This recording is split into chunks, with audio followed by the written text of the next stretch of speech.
Folks my age have an awful lot of gratitude owed towards Pixar animation studios. Whilst everybody else was off going through some awkward years and finding themselves, Pixar was offering up some of the most creatively challenging pieces we'd been exposed to at the time, and the likelihood is they helped shape us into the kind of people that we are today. The kind that I can only assume are better off having grown up with these movies. Yeah, they ushered in the age of the computer animated film, and my what a door it was that they kicked open, but the reason they stuck around was because they understood very early on that, while choosing to make a movie about toys because it was still early days of CG and humans kinda looked iffy, turned out well for them, gimmicks only last so long. What sticks is an honest story, and so not only did they churn out intelligent, subversive, colourfully fun films, they also never stopped trying.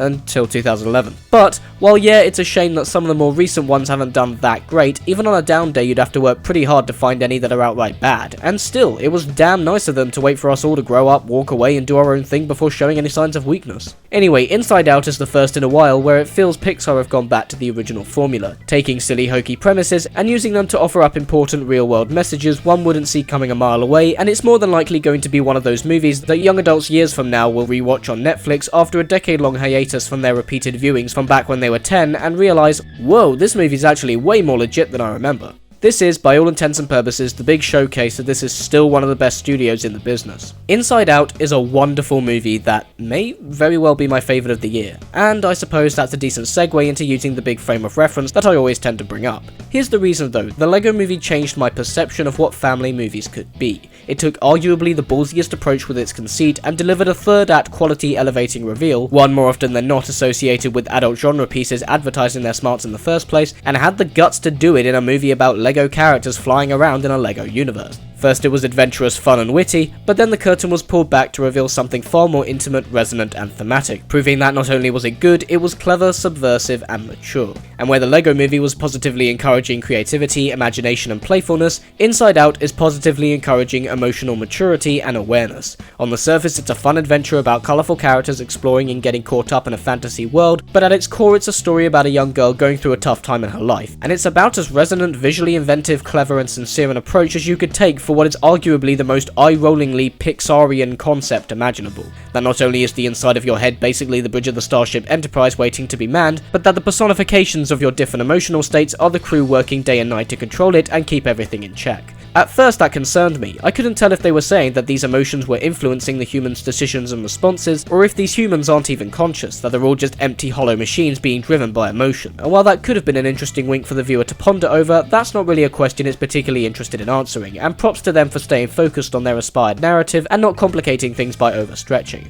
Ultimately, the way the movie goes about it is that these humans are very much alive and in control of their actions, but everything we're seeing inside their heads is merely a visualization of their inner struggles and workings, so that the kids also have a film to watch. And you know what? As a storytelling framework, it actually all functions spectacularly well. What is our story? Riley is a happy, hockey-loving 11-year-old Miss Western girl whose world turns upside down when she and her parents move to San Francisco. This puts a toll on Riley's emotions, led by Joy, as they try to guide her through this difficult, life-changing event. However, the stress of the move brings sadness to the forefront, so after an embarrassing incident at school leads a sad core memory to form in Riley's mind, all of which had been happy up till now, Joy and sadness struggle to handle the load and are inadvertently swept into the far reaches of Riley's mind, leaving the only emotions anger, fear and disgust in headquarters. And yeah, you know what? That's a pretty clever setup for a movie that gets to have its cake and eat it too. We get to watch these contrasting characters get lost in the visually inventive world the Pixar team have mustered up, with Riley's once imaginary friend Bing Bong helping them along the way, in a desperate effort to make their way back to headquarters before the entire machinery comes crashing down, whilst also watching a movie about this girl going through the big everything is wrong at the moment and I hate my life feeling that we've all experienced at some point before. The cast is phenomenal. The voice actors behind the emotion characters are perfect and give it their all. Anger, fear and disgust are all incredibly well realised and funny. Amy Poehler reins in a good energetic performance as Joy, but special mention must be made for Phyllis Smith, who's absolutely hilarious, sympathetic and charming as Sadness. And in case I sound too enamoured with the brains behind Inside Out, have no fear. It's also a big bundle of fun and a huge testament to the original screenplay idea. Not being a sequel to something we've already done gives the filmmakers complete freedom and creative reign to just go wild with their own interpretations of what it's like inside the human head. Seriously, Dreams being a full-on production by a film crew with one of the emotions having to stay up for the night to patrol the transmissions, where do you find the inspiration for stuff like that? And the whole adventure really is an enjoyable and funny ride. To go into too many details would spoil things, but each each and every facet of treating Riley's head like a factory oiling machine with various workers taking on different responsibilities offers up some of the most inspired design work we've seen at the studio since Monsters Inc., which funnily enough shared the same director. But, very much like the tale at hand, it also doesn't take the easy route. Where characters like Bing Bong look at first as if they could be on hand to provide the typical I'm cute and cuddly, lol JK I'm really the villain gag because they have goals of their own and find themselves at certain advantages over our characters, the movie is very much aware that to shoehorn a typical antagonist into the mix would be to take away from the more important overarching threat, Riley's ever-growing depression. And I can't help but feel as if that might have been an intentional red herring so that they can subvert the expectation and move you much more with where they ultimately decide to take the character later down the road.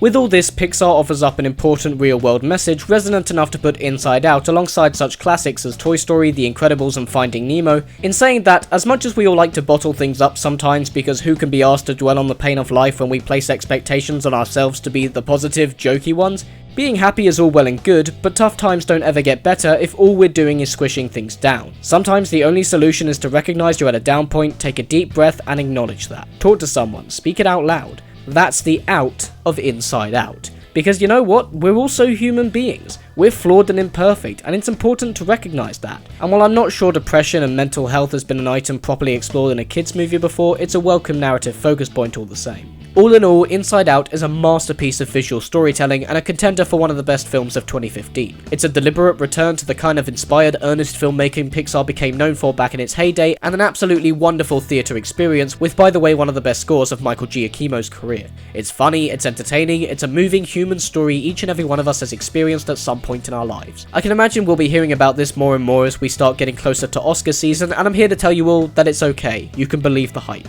Cheers for watching guys, and as always if you like this video, you can subscribe to my channel.